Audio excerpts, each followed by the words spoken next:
Olá. Em dezembro, a população do Pará vai às urnas para um plebiscito. Em questão, a divisão do estado em três, com a criação dos estados do Tapajós e de Carajás. Para aprofundar esse tema, o Brasil em Debate recebe agora os deputados paraenses, Giovanni Queiroz, do PDT, favorável à divisão, e Zenaldo Coutinho, do PSDB, contrário ao desmembramento. Agradeço muito aos dois deputados por terem aceito o nosso convite. Deputado Giovanni Queiroz, começo pelo senhor. Por que essa divisão? Nós temos uma expectativa de que a Amazônia merece uma revisão geopolítica que lhe permita acelerar o seu desenvolvimento para garantir ao cidadão de lá, daquela região, não é, uma qualidade de vida melhor. E os exemplos que o Brasil experimentou nos últimos anos, seja no Mato Grosso do Sul, o desmembraço de Mato Grosso há 33 anos, seja o desmembramento do Tocantins de Goiás há 21 anos, são dois exemplos profícuos, né? São dois exemplos com sucesso. São dois exemplos que estimulam o Brasil a buscar essa revisão geopolítica, criando novos estados. E eu posso lhe dizer o seguinte, nós daquela região do Pará, o Pará é um estado com a dimensão de 1.248.000 km². O braço do estado, por melhor que seja o governante, não atinge as regiões mais distantes, que chegam a 1.200 quilômetros de distância. E o estado do Pará, com essa dimensão territorial, é maior que todos os estados do Sul e praticamente do Sudeste, excluindo Minas Gerais, é maior que todos eles juntos.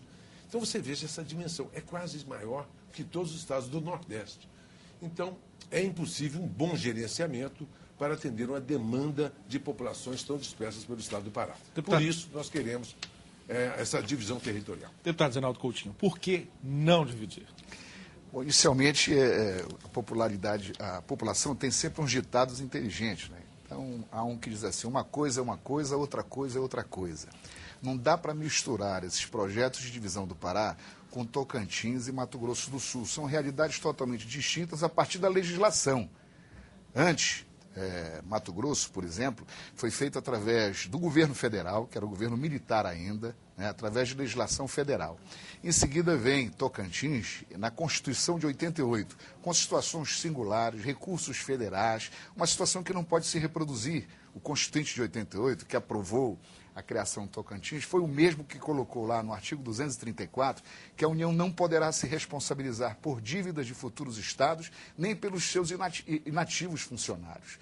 Ou seja, cria uma realidade nova. Nós não temos como repetir isso. Em segundo lugar, o estado do Pará, em que pese a sua grandiosidade territorial, nós temos profundas limitações para a chamada antropização, ou seja, a ocupação pelo homem dessa região.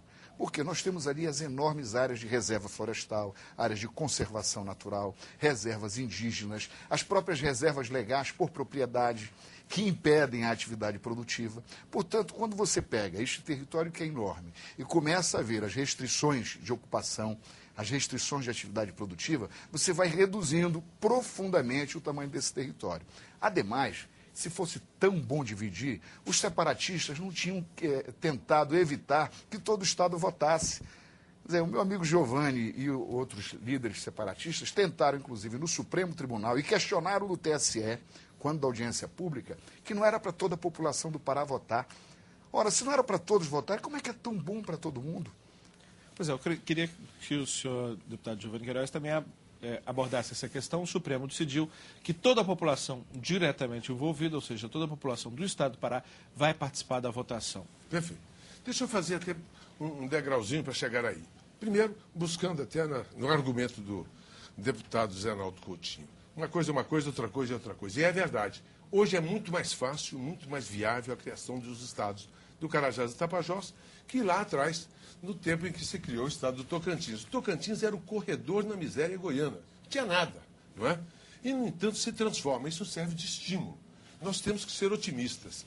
Aliás, até me lembra que o Juscelino Kubitschek comparava o otimista do pessimista e dizia, olha, o otimista pode no caminhar errar, mas o pessimista já nasce errando.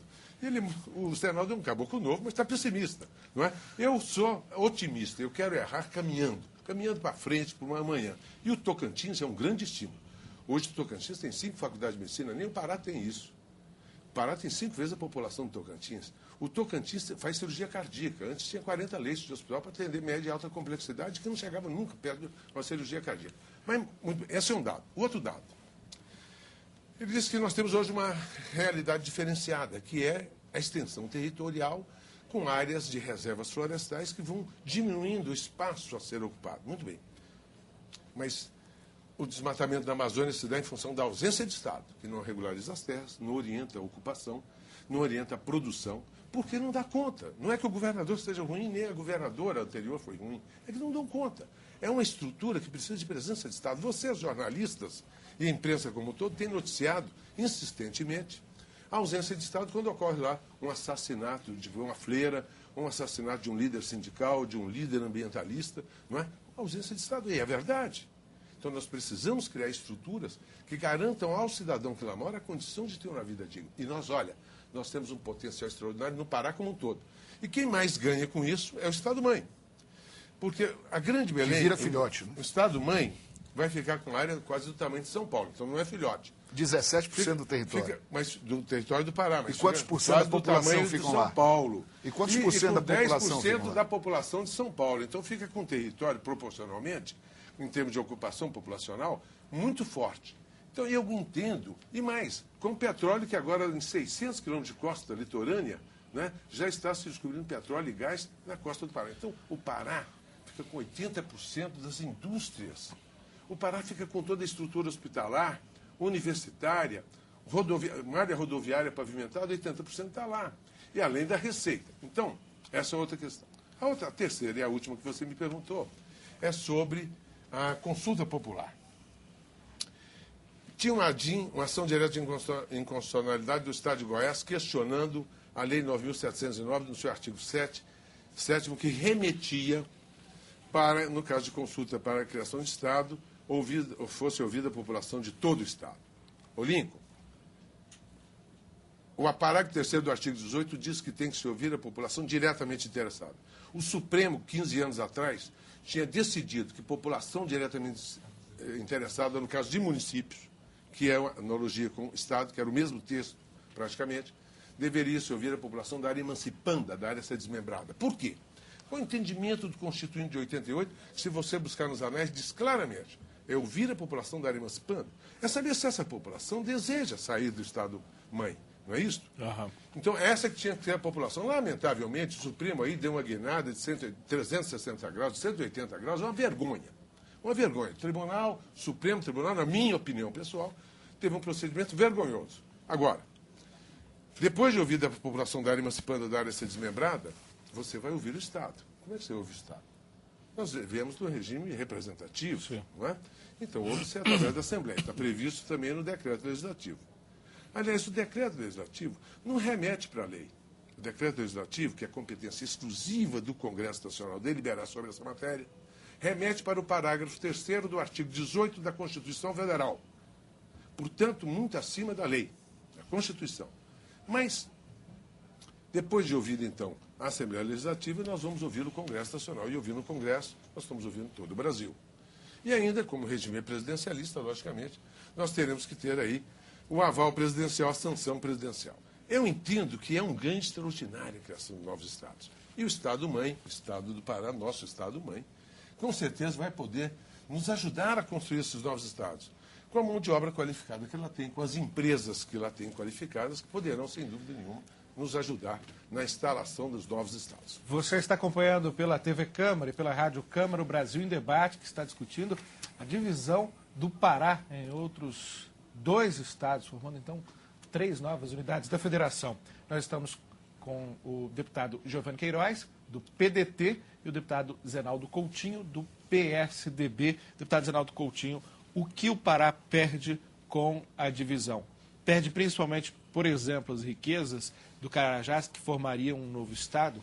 Bom, eu queria inicialmente agradecer ao deputado Giovanni pela sinceridade. O deputado Giovanni disse que o Supremo Tribunal Federal foi vergonhoso porque permitiu que todos os eleitores do Estado votem na decisão do plebiscito. Ou seja, você que não iria votar se apenas a área emancipanda votasse, ou seja, aqueles que querem se separar, e agora podem, por decisão do Supremo, o deputado Giovanni considera uma vergonha o direito ao voto de todos os cidadãos do Pará.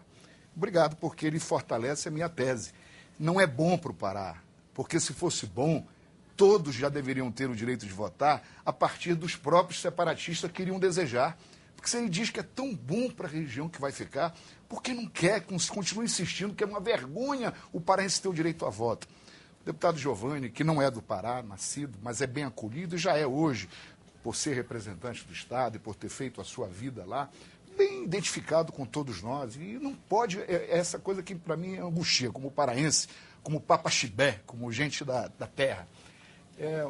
O meu amigo Giovanni, que faz a sua vida como médico, como político, não querer que eu tenha direito a votar na hora de decidir sobre o Estado que eu nasci.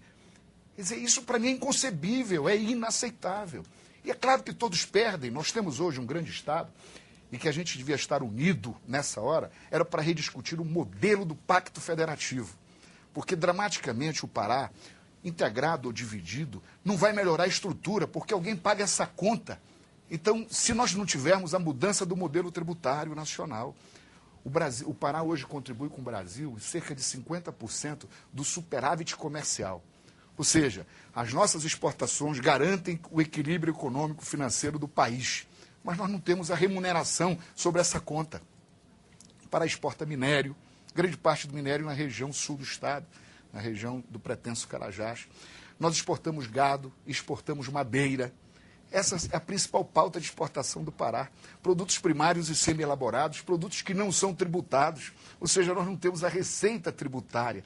É isso que tem que nos unir para discutirmos. É a questão da energia, que nós somos exportadores de energia com Tucuruí, que, aliás, no projeto de divisão que foi desenhado pelo deputado Giovanni e outros, porque eu não participei desse desenho, tira 58% do território para o Pará, vão buscar Tucuruí, a hidrelétrica de Tucuruí, de Carajás, para baixo, e deixa para o Pará lá uma área pequenina, ele pode dizer que é uma área grande, comparado com outros, mas dentro do território atual é uma área pequenina, com mais de 60% da população em área de miséria e de pobreza. E essa divisão ela não é boa para ninguém, por quê? Porque você vai multiplicar por 3 os gastos com a estrutura burocrática administrativa.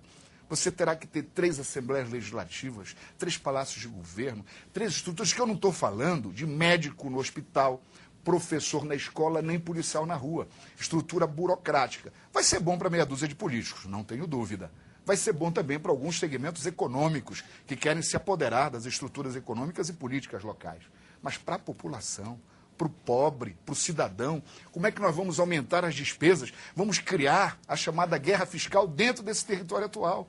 Hoje, o Pará disputa com o Maranhão, com Tocantins, com o Amazonas, inúmeros momentos, a atração de capital.